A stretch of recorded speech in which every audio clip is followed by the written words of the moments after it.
Jeff from Bassin TV. Thank you for watching. Really appreciate it. So, now the plan today is to do a frogging episode. As you can see, this pond right here, there's a lot of matted vegetation. I'm going to show you guys, how to break it down. If that doesn't work, I may break out Senkos, chatterbaits, flipping. We'll see what happens. I'm going to try to break this down and find fish with the frog, and if that doesn't work, I'm going to have to obviously slow down. But front just kind of moved out. It's like the sun's not too bad. There's some rain, the water's a little bit higher. Good frogging conditions, still some kind of low light skies, so this should be a good little outing. Alright, stay tuned. Alright guys, so here goes frog fishing. Let's do it. So I want to talk about the equipment I have. Medium heavy rod, you can have a heavy action too, depending on how thick the cover is. I recommend Denali. I want to kind of upgrade to one. This is a frog rod I have. It's alright, but wishing I have like a nice J2 covert or lithium or covert light, all that stuff. N2, all that good stuff. So first things first, I have a Booyah Pad Crasher. That's my frog, and it's in the white color. And some things that are going on. This is not what the frog looks like out of the package. I trimmed the legs so it walks better. The shorter you trim the legs, the more it's going to walk. If you leave the legs full length right out of the package, it's going to kind of pull more, and it's not going to have action that you necessarily want. The way I'm working this, I'm just kind of like popping it, and I just reel up the slack a little bit, using the rod to work the lure. You're not using the reel. And this is a great way to target the weeds. Alright, so what I'm going to do is it's a great way to find fish if you see activity. So I'm going to target close to the shore. We've had some rain, water's up, the fish could be really shallow. So I'm going to try to fish close to the bank, just to kind of start out. Kind of see what's going on. I'll kind of walk this along here. I've gotten strikes like running the bank here. Happens quite a bit.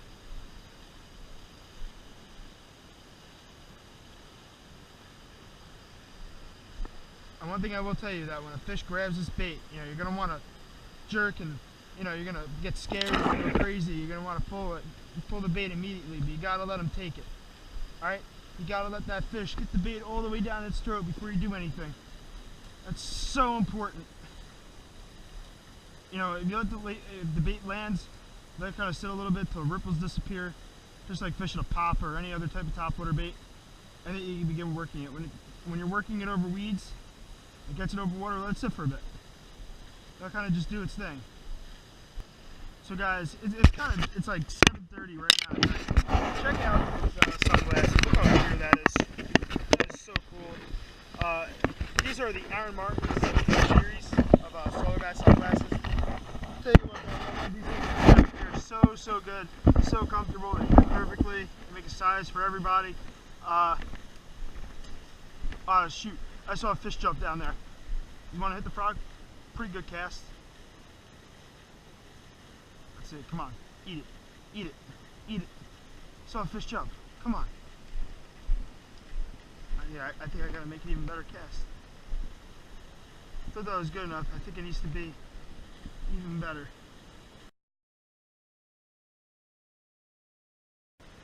An experiment. Work it fast, work it slow. I always like to work it fast first. So one could be able to cover water, fish it faster, and kind of draw reaction strikes. Sometimes you got to really slow down. But there you go. That's kind of what I want, a little more. Great bait for open water too. Like, you just don't need it for weeds. I mean, it's very effective around weeds, no doubt. But the great thing about frogs is just how versatile they are. It's amazing. I can parallel the riprap with one cast, and then I can just kind of fish a grass mat with the very next cast. Just turn right around, fish it that way. And now the reason why I'm using this white frog is there's really two scenarios where I like using the white frog. So option A is when there's really just poor visibility, not nighttime, when there's poor visibility. And what I mean by that, so you have kind of stained water, Also, when you have kind of like, you know, they're under vegetation, you got to remember it gets dark under there. So you got to have that nice white bait so they can see it. The other option is when they're feeding on shad. Now, I know there's bluegills in here, but this helps them see it a little better as opposed to a green frog. So I throw this, and it's worked very, very well.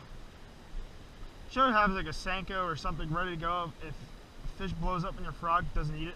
But of course, I left it all the way over there. But, you know, so when you're at a tournament, you know you're throwing a frog, make sure you have like a Senko, or preferably a Senko, if not some type of follow-up bait to throw right at that fish's head. Always make sure the water's out of your frog. Sometimes water gets clogged in and it doesn't really make it act properly. So you gotta, definitely something to keep note of. You want your frog working as smoothly as possible. So that fish sees it, Big Mama sees that frog, you want her, if you're in a tournament in the boat, or, you know, in my case, just kind of, you know, on the shoreline. But whatever, whether you have a boat or not, I think we all agree that catching big bass is pretty freaking awesome. You know? So much fun. It's the addiction. It's the passion. There's a hollow-bodied frog too, by the way. I'm out of toads, but that's a great way to cover a lot of water. But this fishing like this covers a lot of water too, and, you know, really gets a lot of bites. And the equipment I have 65-pound braid on, by the way. I like that no stretch, and, you know, you really don't have to worry about finessing them with a frog. They're not really line shy when it comes to fishing a frog. So, and you want to have all the strength you can get to get them out of that slot. Sometimes the bass will come up and they'll crash this frog like a missile. Other times you just kind of suck it down. So you really, you know, just always pay attention. Don't be too trigger happy to set that hook. A lot of times you see that splash, the bait's not even in his mouth yet. You know, a largemouth is a lot like a vacuum. Really, you know, you gotta think of it this way. In water, when something kind of like opens up like that, it creates a vacuum. Really, even like a shark's mouth. You know, oh, they have teeth. It's not like a bass, you know. But yeah, they open their mouth, the bait comes in. Oh, something just moved. What was that?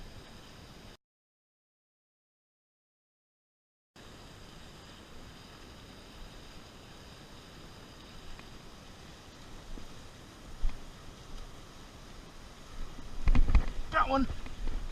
Real shallow. Big one. Let's go. Yeah. Look at that one. Oh, that's salad. Oh wow, he's chunky too, man. Look at that fish. Look at that. About 2.5 pounder at least. All in that salad. Look at that one. Look how fat he is.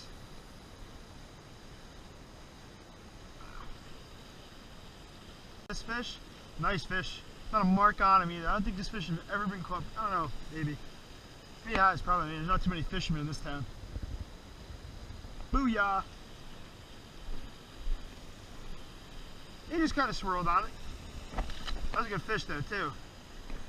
You got 5 of them, I'll be pretty happy. Even though I'm not in the tournament, but, you know, I think it's always satisfying to get a nice limit. You know, I waited till I felt the weight of that fish. And, you know, people say, oh, wait 2 seconds till you suck the hook. Well, I mean, I don't know. I don't really believe in that, because the fish could grab your bait in his mouth for 1 second and spit it out. So, I don't believe in that. You don't have to wait. You wait until you feel the weight of the fish. When you know he's on there, you don't see that frog anymore. It really goes for any topping of it. So there's some matted vegetation meeting up with some shoreline vegetation. A little transition there. You know, so just like little details like that can really get the fish going, you know?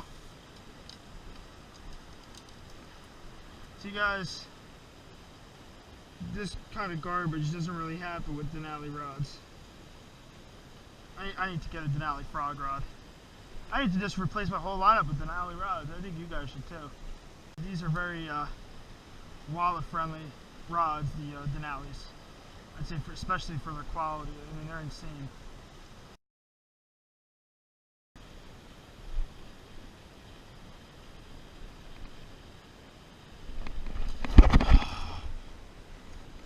Wow, I saw him come after it too. That was crazy. Didn't get down far enough. That's a shame. Yeah, he was just in that stuff.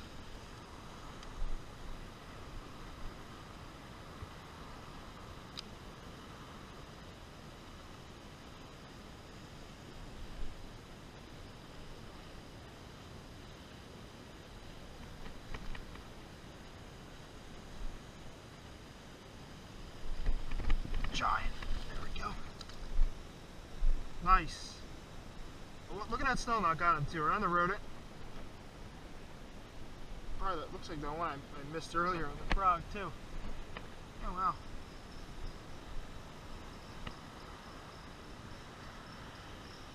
Got him really good.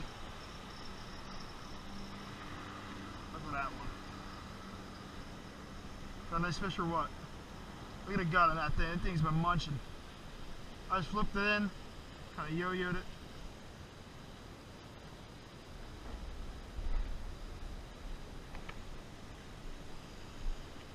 Once again, guys, really nice fat fish. Flipping and pitching. I'm gonna go to where I had that one spot, where I had that one fish. I'm gonna toss the Senko at him. Alright guys, saw a couple fish moving in there, and so obviously, you know, he's cruising around, so Senko is really hard to beat. See if there's a fish in there, see what happens. Yep, just as I thought. There we go. Awesome. Saw him there a few times. I just had to really just kind of think of what to do. We didn't want the frog. Really not situational with pitching, but here he is, fish number 3. Decent one too. Definitely not bad.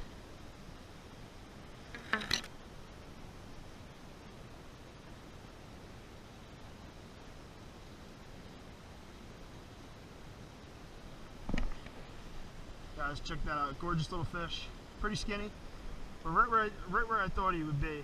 It's kind of a rock and vegetation transition right there. Perfect. So predictable.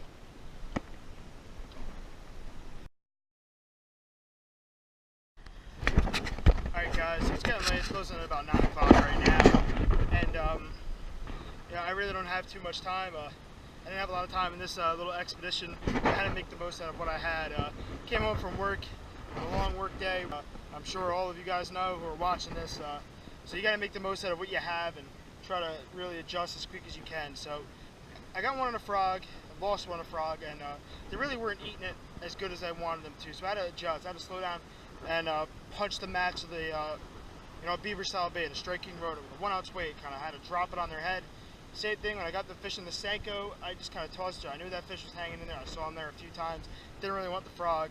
Really wasn't the right situation for a beaver, and he was just cruising, so I knew I had to throw the Senko. It just, you know, so it was just kind of a bread and butter technique. When I see fish cruising, my Senko is one of my #1 baits. If the bite is tough, it's a great scenario for it. A little watermelon Senko. Yeah, so there's the pond. You know, thank you guys so much for watching. Wish I would have caught more fish, but like I said, I had to make the most of the time that I had here. Follow me on Instagram, Jeff Saratelli Fishing. Friend me on Facebook, you know, Jeff Saratelli. Follow my fishing page at Jeff Saratelli Tournament Bass Angler.